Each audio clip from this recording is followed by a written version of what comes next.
was talking about food tech before 2012. After 2012, VC started investing in food tech.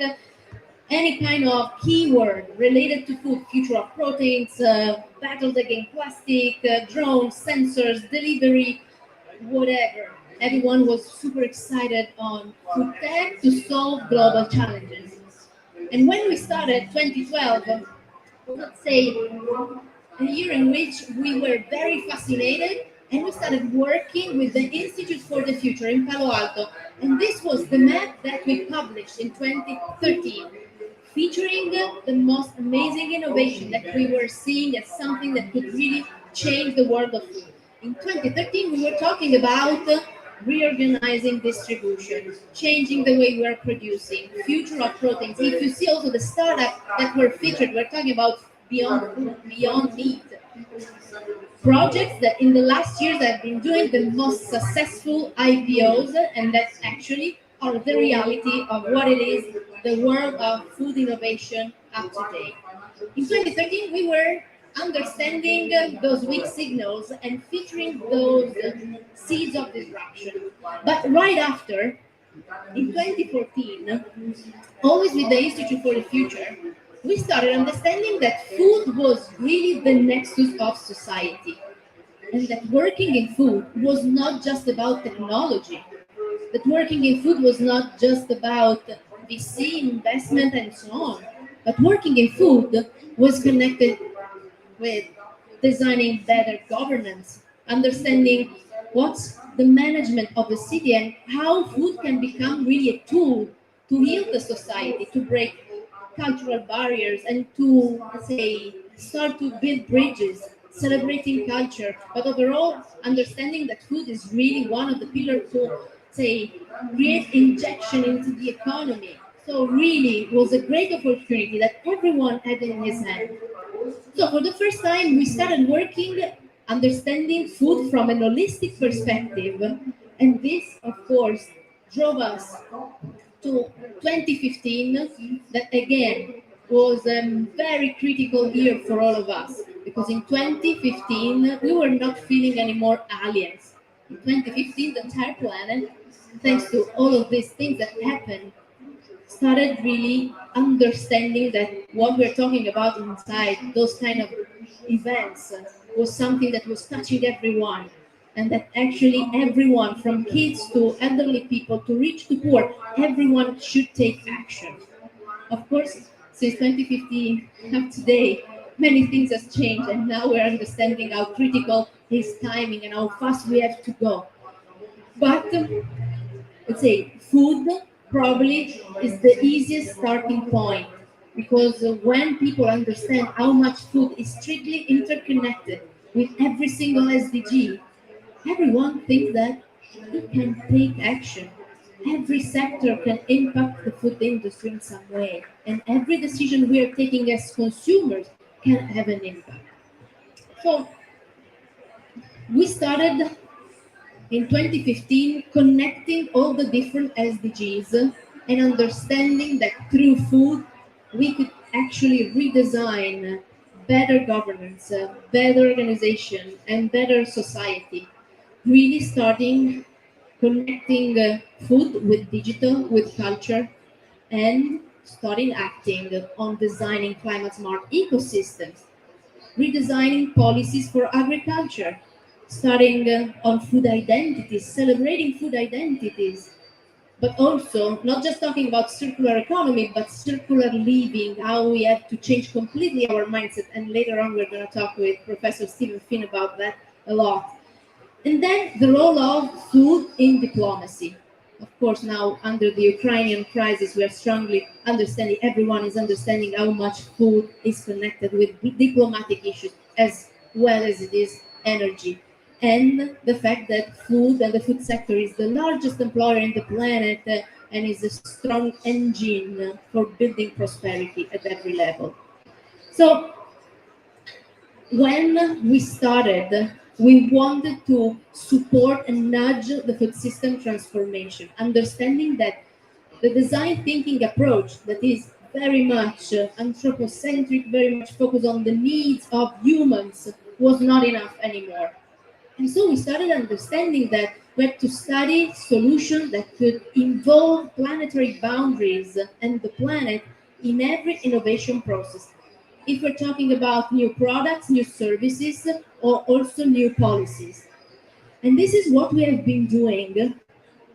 And we started implementing the concept of prosperity design and prosperity thinking. Understanding that nowadays we need to change completely our mindset.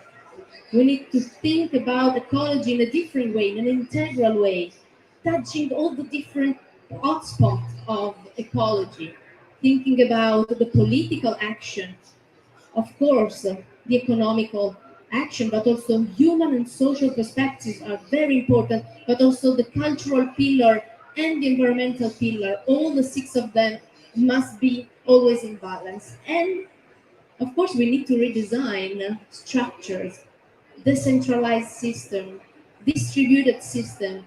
If we're thinking about the big announcement from the largest food corporations that are talking about we're going to buy everything from farmers that are producing in a regenerative way. This, in my mind, is of course a big shock because I'm thinking that they have to change completely the governance, the system, the distribution channel, the innovation ways, and so on. So, of course, everything should go into the same direction. And we know that the action we have to do is completely different from the one we were adopting in the past. And we need to act in a regenerative way. And later on, we're going to talk about regenerative economy, regenerative finance, regenerative systems. I've been talking a lot, but of course, we love to make things happen. We love prototypes. We love not pilots because what we're doing is something that it's a prototype, but it's something tangible that is actually taking place in the physical place. And later on, if you want, there are reports of the first 2 years of action in our living lab. And we clearly understand that cities and territories, regions, provinces are perfect living lab, and that nowadays we need to prototype together with public institutions. I'm a private organization, but of course I can do nothing that is going to be, say, something that is going to stay forever in the future if I cannot prototype with public institutions. And so today we want to start from this story that is something that is taking place every single day in our living lab, and we invite you all to come and visit us. And here you have the picture of the Mediterranean.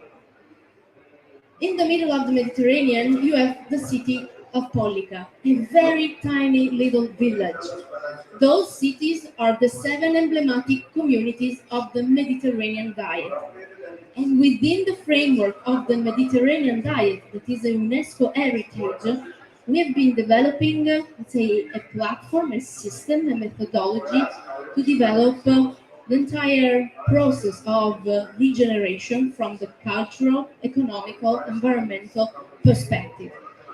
And so now, today, we want to take you in this journey, starting from a very hyper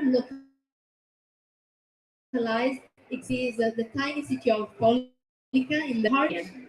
And then we're gonna go, say, a little bit broader, starting talking about what is happening at the global scale and how much we need to connect all the dots to make this innovation happen. So I was telling you about the framework we are developing and how much all the six elements needs to be in balance. And I want the mayor of Polica that is going to follow to explain what we're doing, because if I'm talking about earth regeneration, there's a project, there's innovation lab, there is a startup that is really prototyping, or the mayor is putting in place a policy to make this innovation happen at every level. So I want to invite the mayor, Stefano Pisani. He's the mayor of this municipality of Polica. You have some little radios. He's speaking in English, but he's a bit shy. And I wanted him to deliver the message in the proper way. So I told him this time we're going to translate you. Okay. So it's going to be you. perfect. But, Yes. but it's not true. Good afternoon. Thank you, Sarah, for the invitation. Thank you, Sarah, for all the work that together we do for Pollica. I have an honorable voice, so for you, I choose the interpreter, so you listen a very good voice. Now I speak in Italian. Ok. Pollica è un villaggio molto piccolo, 2500 abitanti nel sud dell'Italia.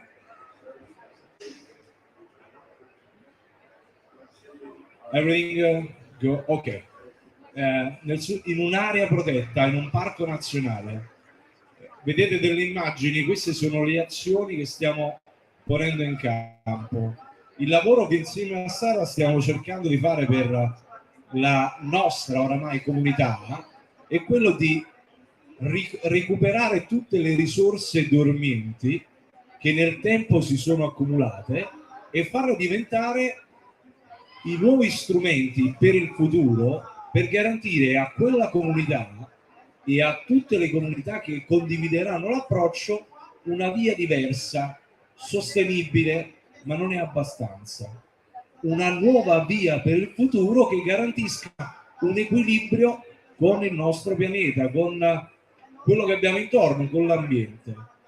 Pollica ha un privilegio, quello di essere la sede del patrimonio culturale immateriale dell'umanità di età mediterranea, e ci siamo nel tempo, abbiamo nel tempo lavorato per riconoscere gli elementi essenziali di questo patrimonio che ci dessero lo spunto giusto per, come diceva Sara, siamo partiti proprio dal cibo. Dieta per molti di noi significa semplicemente regime alimentare. Per gli antichi greci invece dieta vuol dire stile di vita, dal greco daita. Lo stile di vita mediterraneo presuppone un approccio molto complesso alle cose che accadono, partendo innanzitutto dalla produzione del cibo. Sul nostro territorio, grazie al lavoro che con Sara stiamo portando avanti, ci siamo accontentati di un'agricoltura biologica, ma abbiamo cominciato a lavorare all'agricoltura rigenerativa. Perché rigenerativa? Nel tempo noi abbiamo sottratto alla terra gli elementi nutrizionali, quelli che danno agli alimenti un valore aggiunto, e non abbiamo mai ricostituito quel valore all'interno della terra. Con l'agricoltura rigenerativa lo abbiamo potuto fare. Però guardate un po', questo non significa soltanto produrre del buon cibo. Le persone di Pollica che mangiano quel tipo di prodotto secondo ricette tradizionali che sono diventate patrimonio UNESCO con la dieta mediterranea, pensate un po', vivono a lungo, vivono oltre 100 anni. Che cosa vuol dire questo? Vuol dire che il cibo incide innanzitutto sulla salute umana, sull'ambiente circostante, e quindi non stiamo parlando più soltanto di cibo. Questo genera all'interno del sistema istituzionale di governo locale e italiano un vantaggio: il costo sanitario dei cittadini si abbassa. Se a questo applichiamo anche l'innovazione tecnologica, come noi stiamo facendo a Pollica attraverso la creazione di un ospedale di comunità con l'applicazione della telemedicina, potete immaginare che la produzione del cibo buono, sanitaria e innovazione. Ma questo ci consente di andare oltre. Il ritorno all'agricoltura, la messa in coltura di terreni abbandonati, ci consente di preservare dei beni paesaggistici come quelli del Parco del Cilento dal dissesto idrogeologico. Ormai tutti quanti sentiamo parlare, insieme ai cambiamenti climatici, si parla molto delle bombe d'acqua, delle precipitazioni atmosferiche molto gravi, molto complesse, e questo genera dissesto sul territorio. Ma questo è generato anche dall'abbandono dei territori stessi. Se noi ritorniamo a coltivare in modo corretto la nostra terra, raggiungiamo un altro vantaggio. Non solo i cittadini stanno bene, ma il nostro territorio riesce a resistere meglio ai cambiamenti climatici. A questo possiamo aggiungere tante altre cose, ma il senso di quello che sto dicendo è molto semplice. Non è possibile pensare di cambiare come dire, il nostro impegno per combattere i cambiamenti climatici non può non tenere conto del fatto che tutto è connesso. Si comincia dalla banale produzione del cibo, che banale non è, si arriva al sistema sanitario, ma si arriva all'innovazione tecnologica. Ad esempio il Future Food Institute ha deciso di incubare a Pollica delle start-up innovative che ci consentono di monitorare la qualità delle produzioni in un vigneto del comune di Pollica. Ma questo non basta, abbiamo messo insieme anche delle azioni di sistema per poter cominciare a trasferire il lavoro fatto all'interno del nostro prototipo anche nelle comunità vicine, e l'abbiamo fatto in particolare sulla risorsa mare. Pollica ed altri 13 comuni hanno sottoscritto un protocollo di collaborazione che ci consente di applicare delle modalità sostenibili di gestione del mar Mediterraneo che bagna le nostre coste, seguendo 3 elementi principali.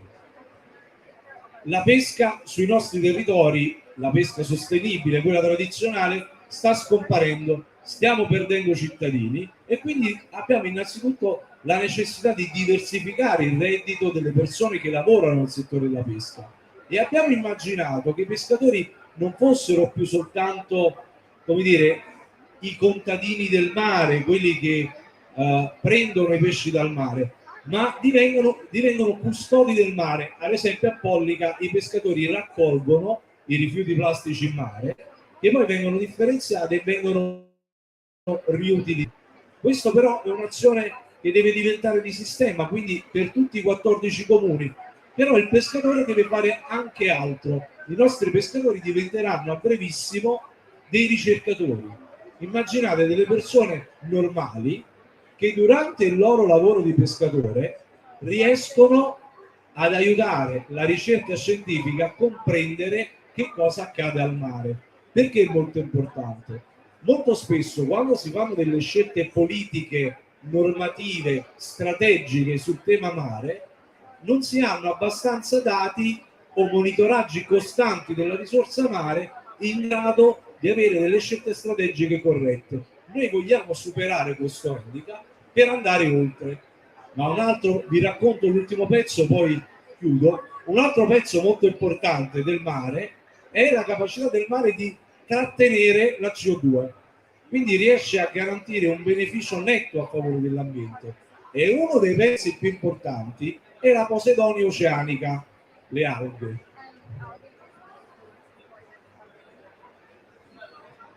Non se ne accorta. No. L'ho detto solo per la traduzione. La Posidonia oceanica è un fiore del mare, insomma, per capirci. È una pianta molto importante perché continua a produrre ossigeno e trattiene l'anidride carbonica. Però molto spesso che cosa accade? La Posidonia si secca, come accade normalmente alle piante, e arriva sulla spiaggia. Questo diventa un problema per la gestione turistica di quelle aree. A Pollica abbiamo, insieme a dei privati, un'impresa privata in project financing, abbiamo deciso di sperimentare il primo impianto in Europa che è in grado di produrre energia dal trattamento della Posidonia spiaggiata. Quindi noi che cosa facciamo? Prendiamo un pezzo negativo che determina negatività del nostro sistema turistico e diviene l'input del nostro impianto di produzione di energia, che è connesso all'interno di una comunità energetica e che determina un beneficio netto a favore dei cittadini. Cosa significa? Le alghe, elemento negativo, producono energia che abbattono la bolletta energetica dei nostri cittadini. Questo è un altro elemento importante che ci consente di ribadire sempre lo stesso concetto che a Pollica oramai è diventato il concetto più importante. Tutto è connesso, ma soprattutto ispirandoci a quello che lo scienziato che ha scoperto la dieta mediterranea americano Ansel Keys diceva: ha scritto un libro insieme a sua moglie Margaret Taney, Eat Well and Stay Well, mangiate bene e vivete bene. A Paolina lo stiamo trasformando e stiamo cominciando a dire Eat Well va bene, ma il pianeta starà bene. Se tu mangi bene, il tuo pianeta starà bene. Questo è quello che stiamo cercando di fare a Pollico, lo stiamo facendo in collaborazione col Future Food Institute, che ringrazio per il grande lavoro che ci ha messo in condizioni di fare. Io vi ringrazio per aver avuto la pazienza di ascoltarmi, vi saluto, vi auguro buon proseguimento, devo scappare a prendere l'aereo. Buon pomeriggio a tutti. Grazie mille, thank you so much, Mayor. Grazie. And so, of course, he's always very passionate, but he's living every single day facing my crazy idea, and on the other end, trying to make the things happen. Because at the end, if we want to really make a change, it's not just about conferences. It's not just about keynote speech. It's about things that needs to happen. And so, what he was saying at the end, this is something that we want to spread. Everyone has been pushing on me saying you need to scale up, exponential. Now we're talking about spreading what we're doing, replicating in all the different other epicenters of innovation that are around us. And for this reason, we decided to put our campus, our Living Lab, inside the network of Cities 2030 of the European Commission and many other international networks where we're learning and we are sharing best practices.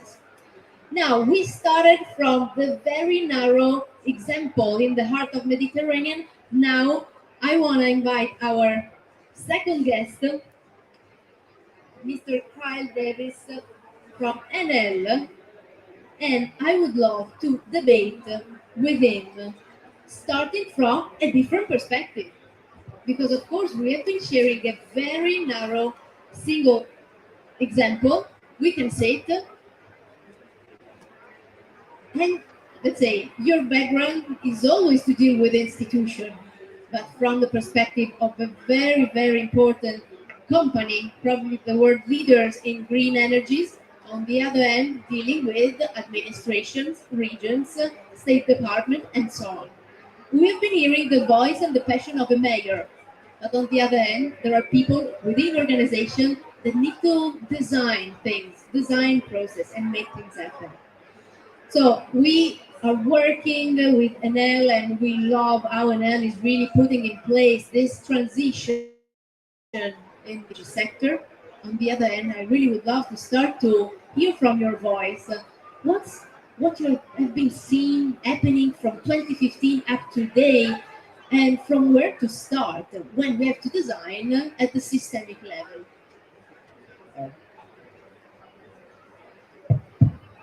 So first of all, I want to thank you for the invitation.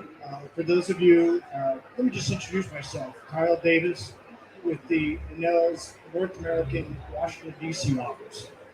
So what's a little bit different about Enel North America versus Enel SPA is that Enel North America doesn't operate any utilities in the United States.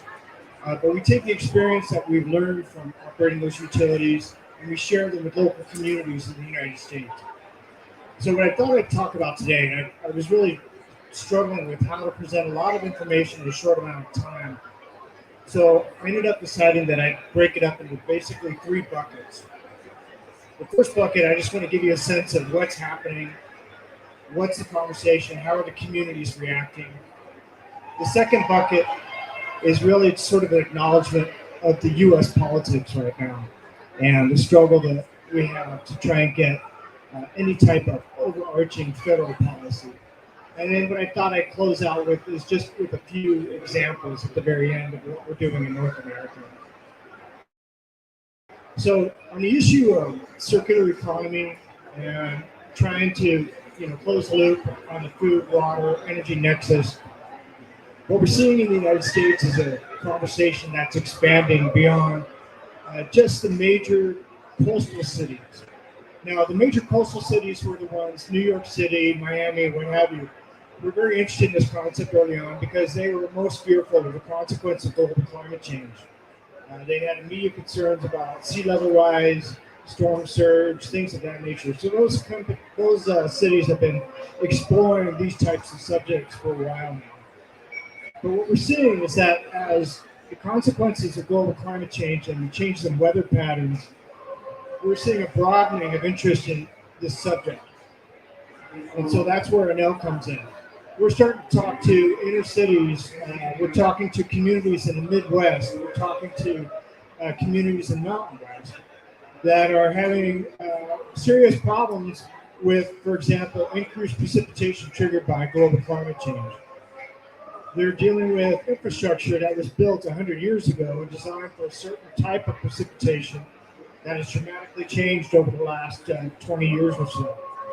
We're talking about communities that were heavily concrete, hardening of surfaces, and not being able to see existing infrastructure overwhelmed during these extreme weather events. So they're very interested in learning about what's going on in Europe. They're very interested in learning more from their peers on the coast about practices they could be implementing anywhere, whether it be Pittsburgh, Pennsylvania, or Reno, Nevada. So we're taking those types of experiences and sharing those with them. The challenge we have is sort of in the second bucket is the politics in the United States. We still have a two-party system where, unfortunately, one party really does not view this as a priority or something that is worth investing time, energy, and resources in. But I don't want to leave you with a sad note about how we have a political divide in the United States. Rather, what I want to tell you is what we've discovered is that we just have to simply use a different language. We can achieve the same goals that we want to achieve with both parties, but we really have to be bilingual in English. We have to be able to speak conservative Republican language, and we have to be able to speak Democratic liberal language. I can go into liberal offices and talk about the need for decarbonization and how renewables are cheaper, more resilient, rely on less water than traditional fossil fuels. But then when I go into a Republican office where perhaps this state has been a fossil fuel exporter to other states for many, many decades, I have to talk about urbanization in a sense as a global transition that's going on. I have to talk about them preparing for the future and being able to provide the types of products that their customers want. I have to be able to talk about things like grid resiliency and job creation and economic development. Those are the types of things that will drive support for a lot of the actions that we need on the Republican offices. And then I'll just close out briefly by saying what Enel tries to do is we take our best practices from overseas, especially with our utility operations. And first, we share it with other utilities in the United States. But more regularly, we jointly work with different communities to bring some of the best practices that we've learned along the way and help them better understand what kinds of investments they could be making today to help them build a more resilient community. And like I said, depending on the politics, that language might change. So I'll stop there. I know we get more questions for me, but I want to frame it up as sort of those three areas that we face this issue. So I have two questions. One, what's the role of cities and citizens in fostering this transition? Because we know how tough is any way to engage the broader society, because of course there are policy on one hand, but we need to push people to change habits, lifestyle, eating habits, but lifestyle at large, and what a company like your one can do really to nudge this transition. And then I'm going to share the other question. Yeah. Well, I would say the good news is in the United States, almost all the action in this area is going to be at the local level. So we're having some tremendous success there. We don't have an overarching policy, but we do have communities that are looking to find ways to improve their infrastructure. And in the United States last year, we had a very large $80 billion investment in what they call the bipartisan infrastructure bill that will help with water systems, transportation systems. And what we've tried to do is we try to talk to the citizens, and we've talked to elected officials at the local level about the need to take all these issues into consideration at once and not to simply continuously funding the replacement of the existing infrastructure with what we call like for like. Don't just keep building the same thing over and over again. It's just going to wear out. So the good news is that there's at least some federal funding to help them understand. For example, if you have an opportunity to upgrade intermodal transportation or public transit systems, you might want to consider looking at an electric version of that. And that's because a lot of the technology has been developed overseas. It's now being brought back to the United States. The potential to replace diesel infrastructure with a lower emitting, so that'll appeal to Democrats in urban communities.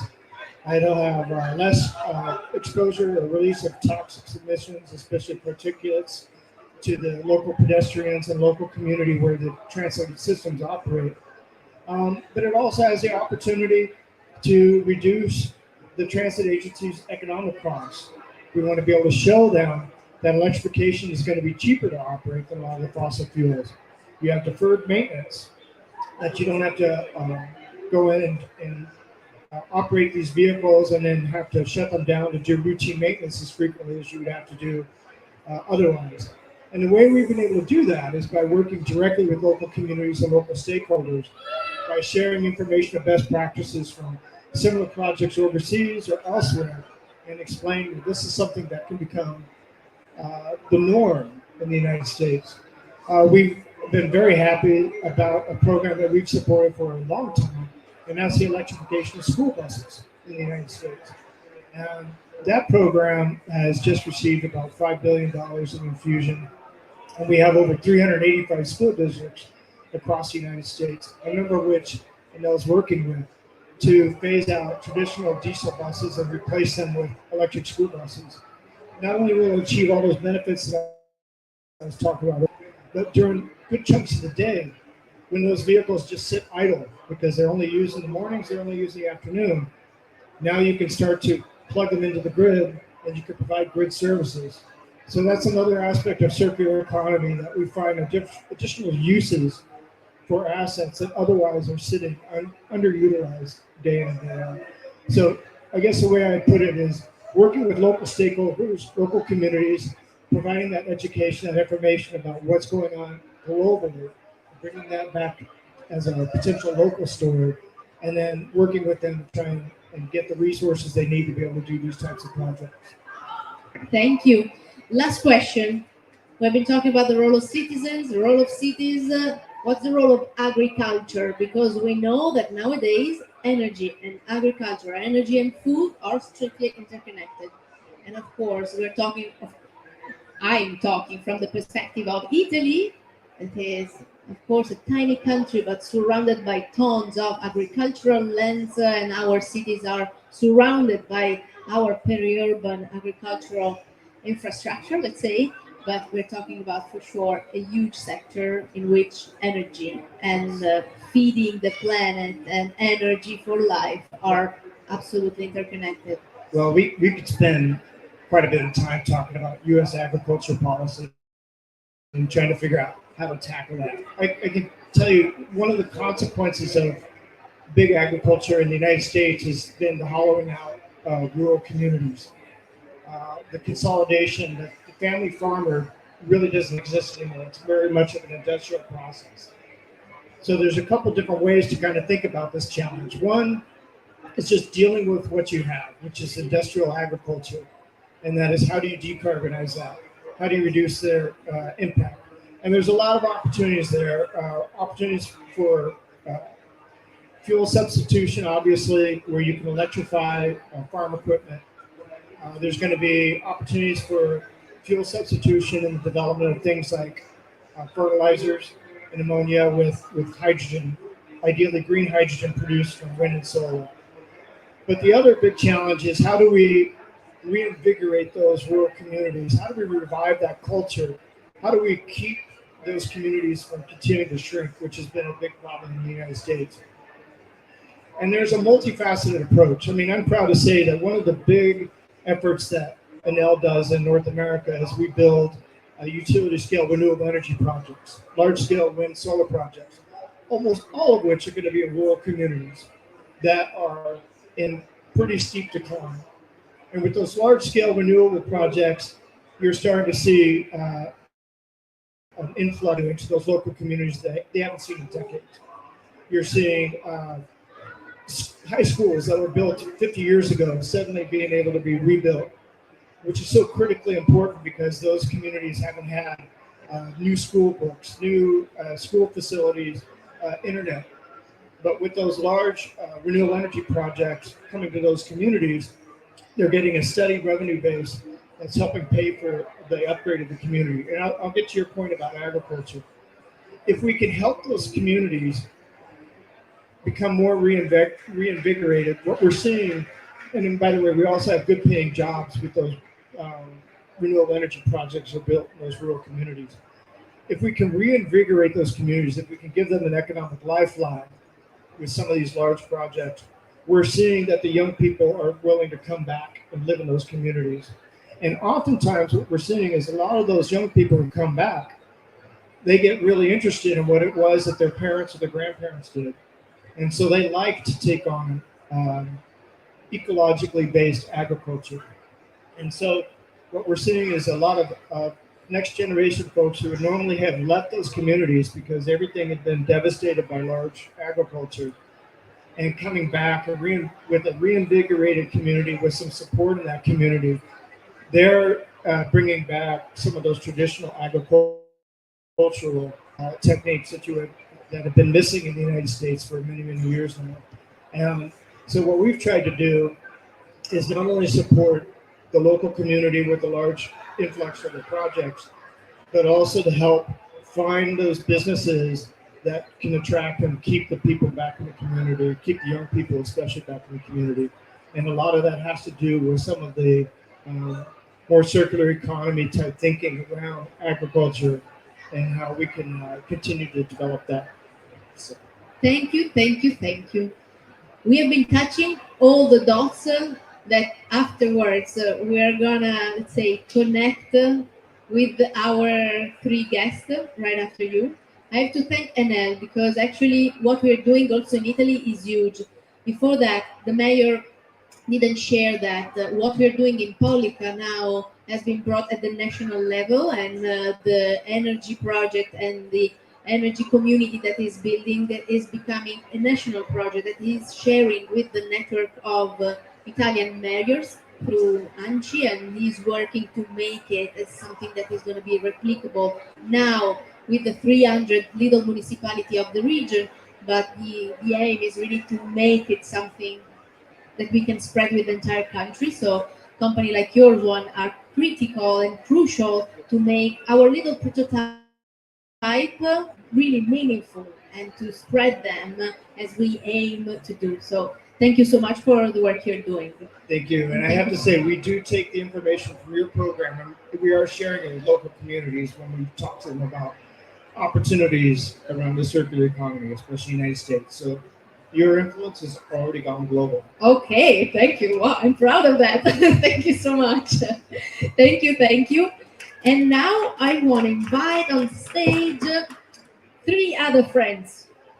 Marin Doles, now partners, former global head of sustainability and innovation and many other things in Danone. So a huge background in food and deep perspective from the food sector. Then Professor Stephen Finn, a good friend of our ecosystem, one of the greatest experts I know in circular economy. We have been talking and running battles against food waste. He's the vice president of LeanPath. The US is not anymore a startup because they are veterans in fighting food battles against food waste, let's say. And then Andrea Cotrufo, another great friend of mine, entrepreneur working in energies, green energy since ever. And with him, we are working really on trying to connect our dormant resources, water, wind, but overall solar power and soil and whatever the earth is giving us to agriculture. So I want to start this conversation because we started, Stefano, you have been all in Polica. They know our pilot, our prototype in Polica, but in these 10 years, we have been working on several initiatives. And I think that there is something that is connecting all the three different perspectives: academics, large industry, energy company. They are all working on our last action, that is regeneration. And together with them, we're always trying to connect what is happening at the city level, but also in the rural area, in marginal areas. So I want to start this conversation. I don't know from where to start because Professor, if we give the the floor to the professor, let's start from Professor Stephen Fee. We have been starting talking about circular economy, and nowadays we're talking about regeneration. We need, of course, to connect food production and energy, but on the other end, we need to empower people and share with people what are the tangible actions they can make. I wanted to start from this perspective and what we can do also in this kind of event because it's overwhelming. It seems we're all saying the same things and we're all saying we need action, but sometimes we're feeling we're not doing enough. So, for you, the kickstart. That's a great point and one that has come up a lot over the last couple of days. And I think that action focus obviously pervades every session that we're in, as it should. And one thing that is very frequent in my space is the fact that we're not moving fast enough on all aspects of food system change, and in my space specifically on food waste reduction. And one of the things I've just been thinking about how to work some things from the event into this session tonight, and to go into Sarah's question. I think I was just going to frame the action thing in three steps. First, reflect, connect, and act is kind of the way I've been thinking of things today. And kind of the first thing is just kind of reflect on why we're here. Right, we have nearly 200 nations involved in this COP effort to address this existential climate crisis that we have. And I'm hearing this term polycrises now, which is scary and a great term. The connection, as Sarah said before, between climate and all the other SDG issues that we have. And I think it's really important, first of all, to make the connection between all of these events. As Sarah was saying before, food and the SDG, in my line of work. The linkage between food, all of these other challenges, the challenge, the opportunity that is within them, right? We have this great multiplier effect. If we can reduce food waste and get a more efficient, equitable, resilient food system, we naturally drive progress in all of these other sustainable development goal challenges. And so I think that connection is really important. And I came from a session before this today where I always like to listen to the national commitments, not necessarily from the major countries of the world, but from the smaller and middle tier countries. And it's really inspiring when you hear national commitments from SIDS and some of the countries that are right on the front lines of climate change. And I just brought my note up here because I wanted to get this right. But so I heard the president of Palau say today regarding climate change that kind of directing this at the globalized nations of the world that you might as well have all bombed us in Palau, and then pursuant to that, made the comment that as we're coming out of COVID and trying to deal with that, we're being drawn and quartered by the effects of climate change. These terrific storms, droughts, sea level rise, all these things.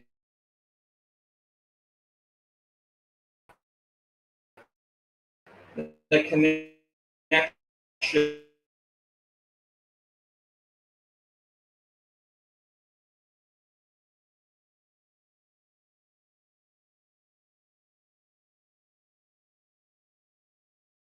whole course developed to getting students to address, to realize the signals of climate change.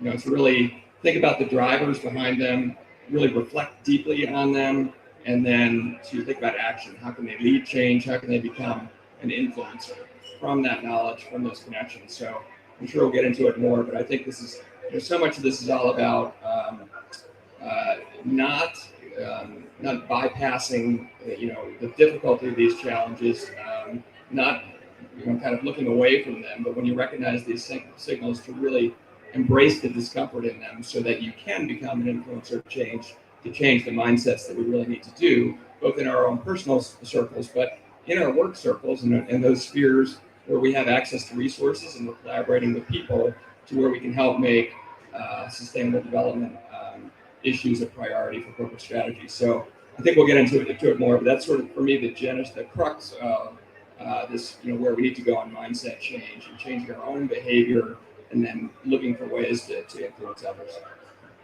Thank you, Professor. Now, energy. We have been hearing the voice of a large organization who's dealing the country, USA, and understanding how they can nudge the transition over there. But we are also dealing in a country, Italy, that is hosting us nowadays, and we need to accelerate the pace towards the adoption of renewable energies. And energy is the starting point, because we need to light up our houses, we need to feed and feel our life of energy.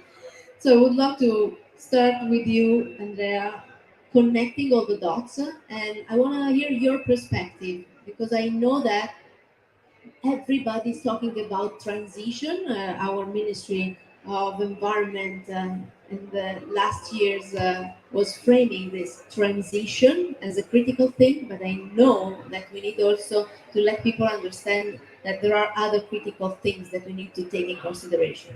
Yeah, thank you, Sarah, for the invitation. And for sure, as we discussed it a lot of times, I think that the perspective of the future, the road that I think is the correct one for the future, is a road that is based on three different pillars. The first one is the transition. I think that it's really dangerous to feed the concept that there is a way to switch off the old bad world we are living in and to switch on a new world that is super easy to achieve and where flowers grow up everywhere and we become all more good. We need a real transition to go there. We need to build a road, we need policies, we need incentives, we need plans, and we will achieve this point just building a road that we can follow all together. Otherwise, we will not go anywhere.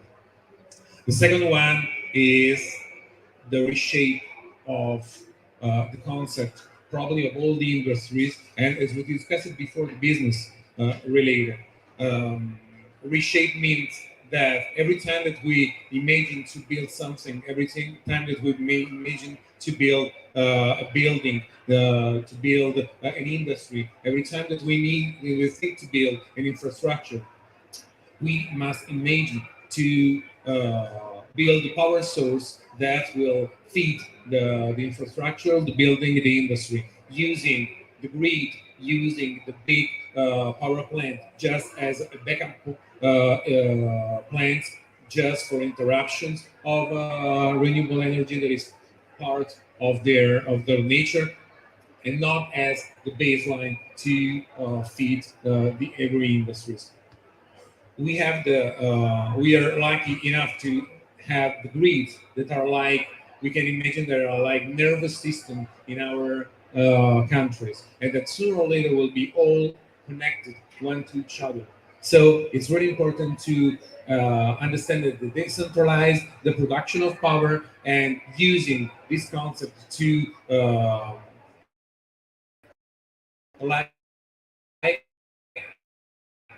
imagine an edge with in small communities, edge power plant in big cities that feeds different infrastructure in a different way based on the needs.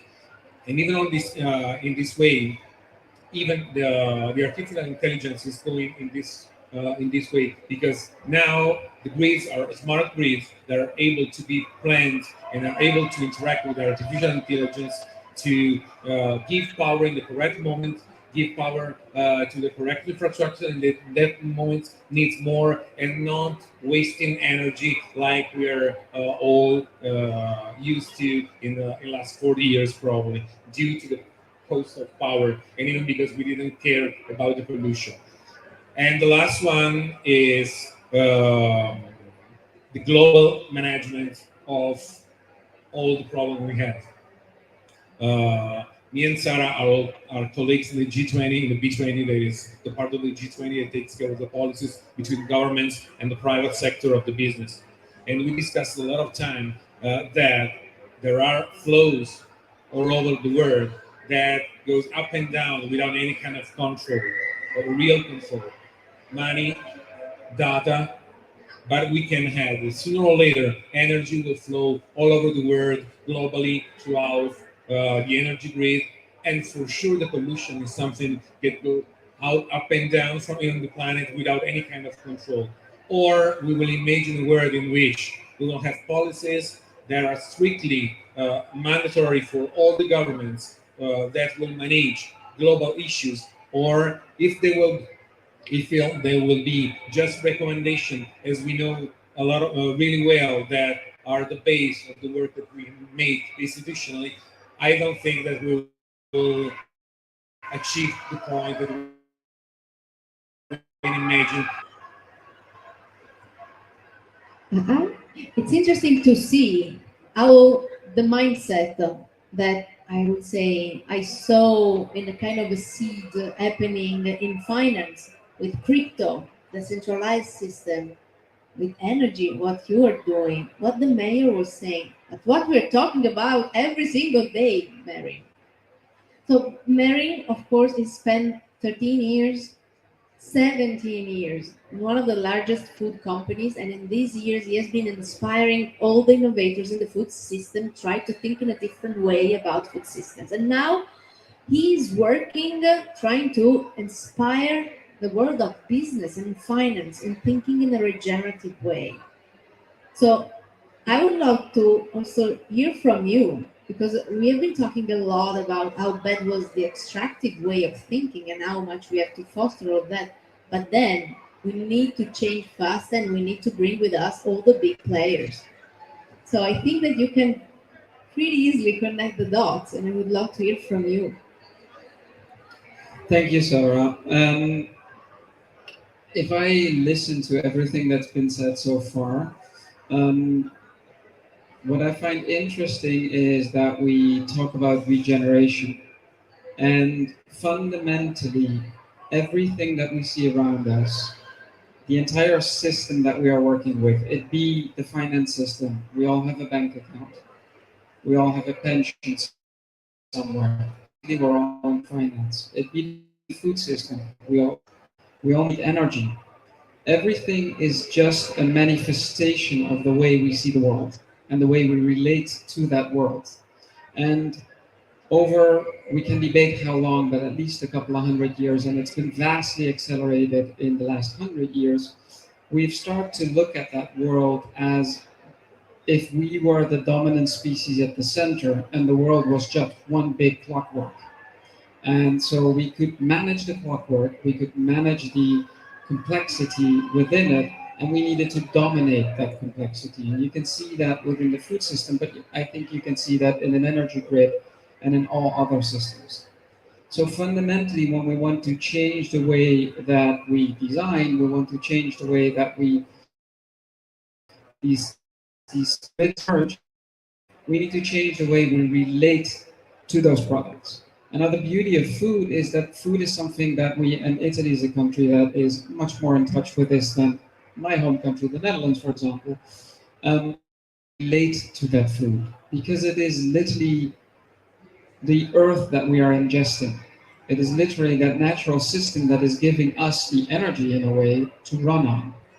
And so we have an opportunity, and I think that Polika is a beautiful example of this. We have an opportunity to use food as a jump starter, as a nexus, where we can give people a different experience. Edmundo, one of the farmers that works with you in the product, says it very well. When you ask him what he farms, his answer is soil.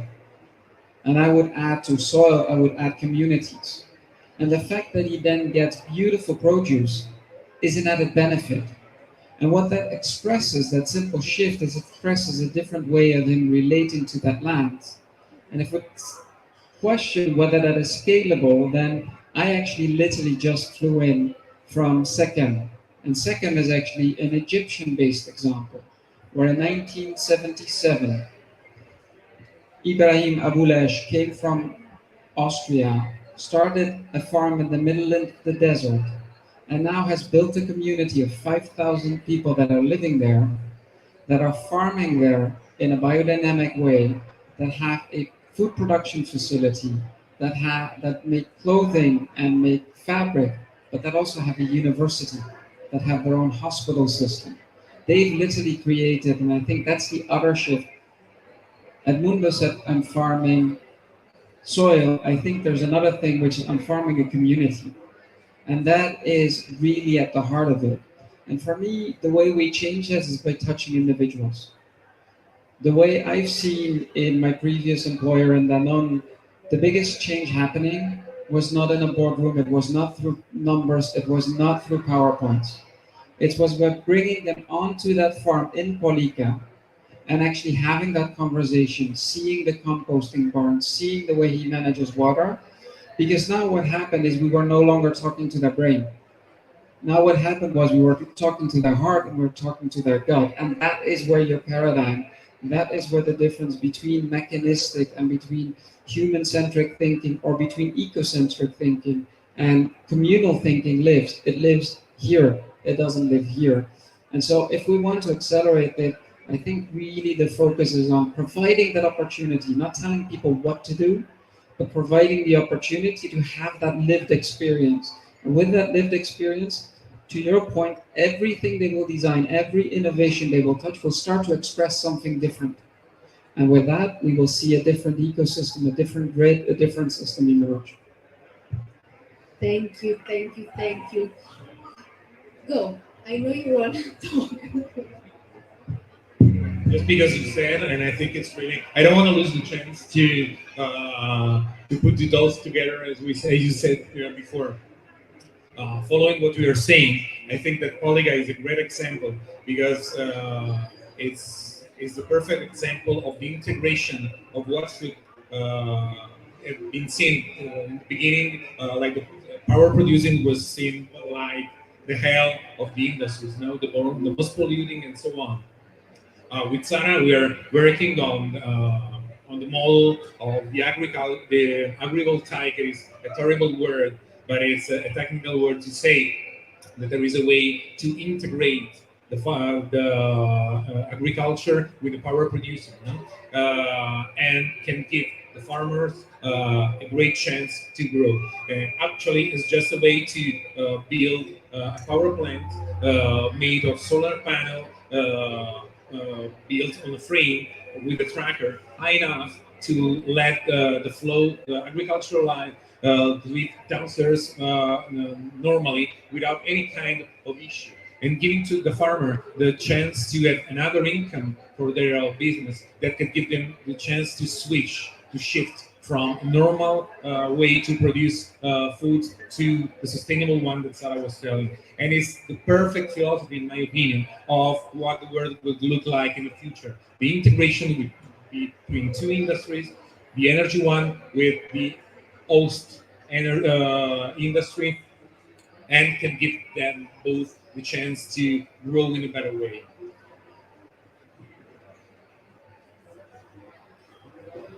Uh-huh.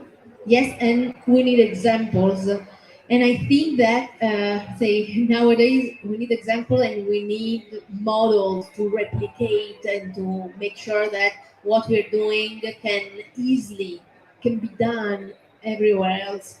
I know it's tough because time is so short, but I think that this is probably the starting point. And I want to share something. 3 days ago, I was in Tokyo. I was talking with the head of circular economy and sustainability of the municipality of Tokyo. And I was thinking about you, Stephen, because they told me since 2 years, when the World Day of Awareness on Food Loss and Waste has been announced, we are taking action as a municipality and we are implementing policies at every level of the municipality.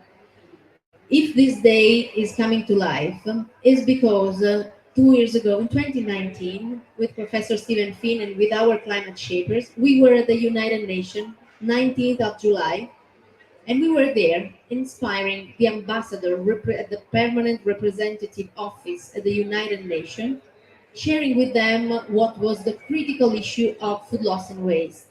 In 4 months, have been shared and signed by all the countries the final resolution to create the World Day of Awareness on Food Loss and Waste. And actually, I was understanding, just talking with this lady at the Tokyo municipality, how how spread was the message that we were delivering. So we need examples, but we need also to be brave in taking action, because we were just hosting an event like this one, but there were people in the room that were able to take action. And so nowadays, I think that it's really time to be brave and to advocate for those goals, and as much as we can. One last comment from you, because we know that the battle against food waste is not yet achieved, and there's something that we need and we can do from all our different perspectives. Yeah, thanks for bringing that up. I think, and Sarah did such a wonderful job with her team of making that happen at the UN 3 years ago. And it's great to hear that story, and I've certainly felt it in other areas, but it's great to feel that. And, just coming here to this COP, and I think, since 2019, we've seen, just a continuation of great energy and focus in the food loss and waste space. We've seen a whole host of new reports, really good research. We've seen a food systems summit, and here we are at the first COP, where I think we can say that food is finally on the agenda here, right? And it should be on the agenda, right? Because the food system accounts for over a third of greenhouse gas emissions, right? So we're talking about that connection between food and climate. Food loss and waste alone accounts for about 10% of emissions. And if the statistic that really people are starting to cling on to is this great one from FAO that if ranked as a country, food waste would be the third largest emitter behind China and the U.S. So I think all of the energy emanating from events like the International Day of Food Loss and Waste Awareness, the World Food Day, things like that. We, really positive. We can't do enough of them. We need to keep that up. We're wasting anywhere between 30 and 50% of all global food production every year. And I don't think you could not be involved in the space at all and just realize that that's not sustainable, right? And at the same time, we have over 800 million hungry. That number rising. If you look at the POU numbers, since 2015, the trend is going in the wrong direction. And you step back again, and if you think about that in 2022, with all the connectedness that we have in this world, all the technology, on and on and on, that the hunger numbers are going in the wrong direction, and it's just stunning. And so I think a lot of this, I'll make one more connection here on the change front, and one of the things that I've been speaking on and talking about a lot lately is really, this is all about caring and will, I think, and it's about leadership, right? Authentic leadership. But I think that really starts with caring and will, and I want to get back to Merritt's term of Sarah's about community, and that's what what a lot of to me, I love that word. I've been using the term humanism of late too, but I think the crux of all of this, just cut through everything. Everything comes down to caring and will, and leadership will emanate from that. But it needs to be authentic leadership and action oriented and backed by measurement, what we do at Lean Path, and backed by transparent reporting. So it's great we have a lot of energy. We have a lot of great initiatives emanating from a lot of Sarah's work and a lot of excitement over the International Day of Awareness of Food Loss and Waste. So just have to keep it going. I mean, this connection between the food system and climate change and food security. I mean, I like to say, when you're wasting 30 to 50% of global food production, and the emissions impact are so great. Food really is climate, and if you're wasting, arguably half of your food, then food waste is climate too. So just a ton of work to do in this area, and we'll keep it up. Thank you. One last thing, Mary. We're gonna face several other summits like this one, plus World Economic Forum, plus B20, plus G20. course, we know that there are going to be major topics, food crisis, the energy crisis, the world, and so on.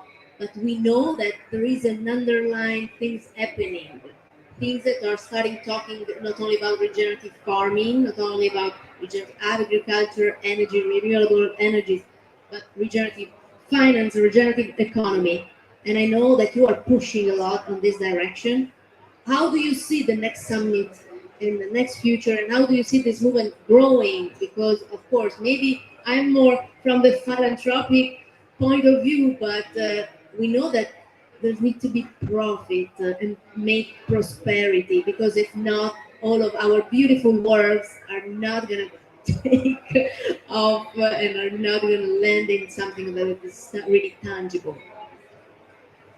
Yeah, a lot of things come to mind as we think about, first of all, the fact that we're at number 27, and it's kind of astonishing to think about that we talked about this 27 years ago. And if we think, for instance, that actually some of the underlying science is already 50 years old. So how many more years do we have to wait? If we think about the role of business and the economy, then I would say something very simple. Economy comes from the word oikos combined with the word nemein. That basically means house, oikos, management. It's household management. That house is the world that we live in with every living species on it. Now, interestingly enough, ecology comes from the same root. It's oikos, again, the house, logos. It's the logic of that house, the study of that house. However, I would argue that our current economy by no means is anchored in our ecology. And how can you manage a house that you've never studied? None of our business schools actually teach ecology. I went to one that accidentally a professor said, that's what I want you to study. If I look at the future and how is this going to change, we're going to see changes at the central level. And the way as a systems thinker I would want you to look at that is the central level is the homeostasis of a system. So the homeostasis tries to stay within the system boundaries. However, if you change the rules there, then you can enable change. And one of them is literally as you are speaking, Emmanuel Faber, our previous CEO, walked by, and he's now chairing the International Sustainability Standards Board. Once the ISSB issues their framework, we are going to have accountancy standard for ESG. That means that every listed company has to report their ESG impact in the similar way. That can unleash a tectonic shift. That is what happens at some of these conferences, at some of these meetings. However, the source of the change, the nucleus of the change, doesn't come from that center, from the homeostasis. The nucleus of change happens at the edges. The way systems change is through what we call edge abundance, where different ecosystems meet is where you have nutrients meeting and where you therefore get innovation. That is what each and every one of us can do. And that's also where I'd like to tie it into my mindset shift.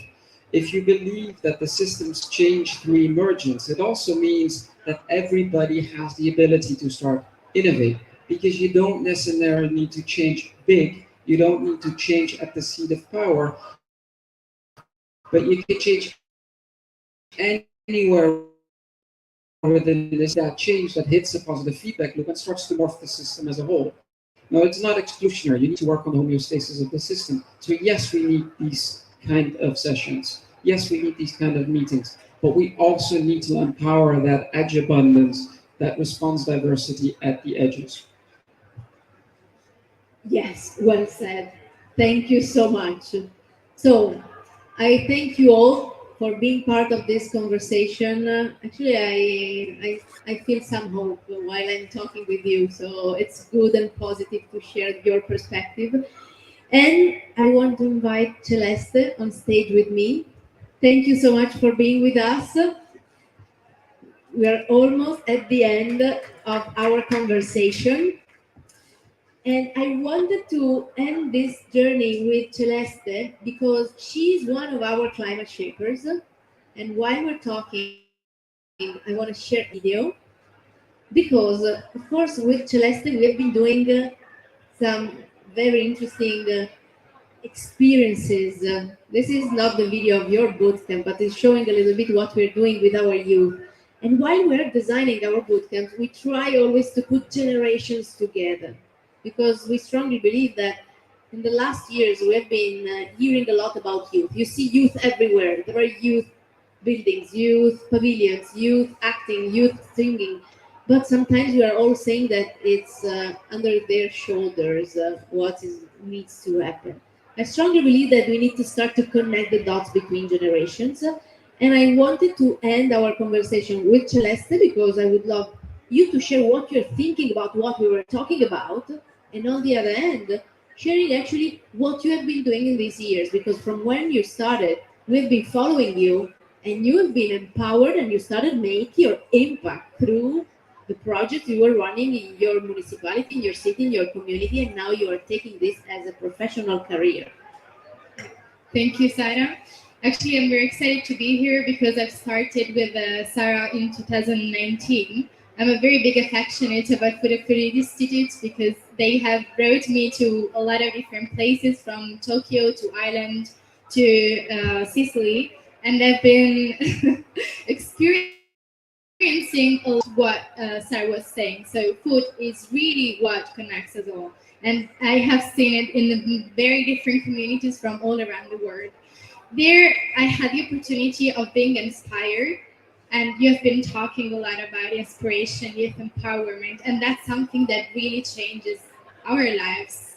If there is the opportunity to live an experience and not only talk about something, but really living it in a community, then the empowerment takes place. After being in these beautiful places, I went back to Italy and I felt like I really needed to do something at a local level where things take place. And in 2020, I co-founded my NGO, which is called Change for Planet. It's a youth-led NGO for Italian people. And what we wanted to do is actually to do the same thing as Sarah did for us. So create a space for dialogue and for empowerment of other young people that wants to learn more about sustainability and that wants to be engaged in these activities at a local level. So just as an example, as we have been talking about food systems and about green cities, one project that I've been inspired to do from these experiences was the urban garden.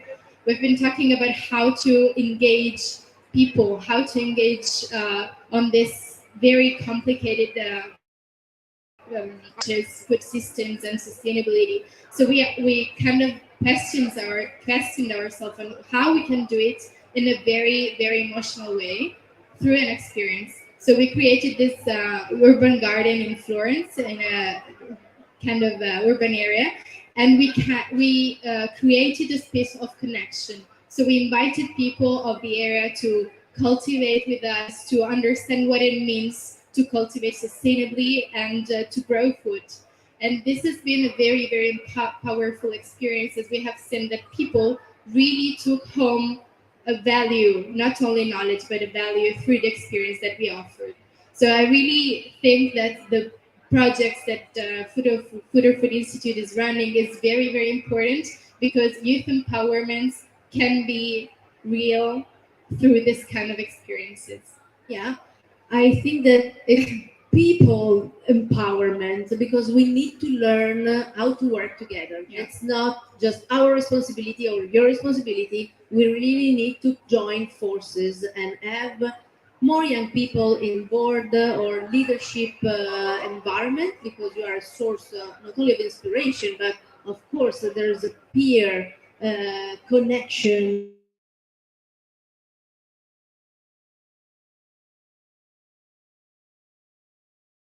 data and take decisions based on science, but also we need the different mindset and different approach. So you climate shapers, you are really a powerhouse for all of us.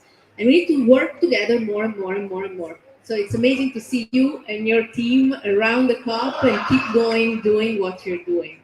Thank you very much. So thank you so much to all our guests. I know it's late. I know you all have plans for dinners and many things are happening around. I hope you are going to inspire other people in the good and deep conversation and we need all of your support to keep going and see some progress next year. Let's hope. Thank you so much and enjoy the talk.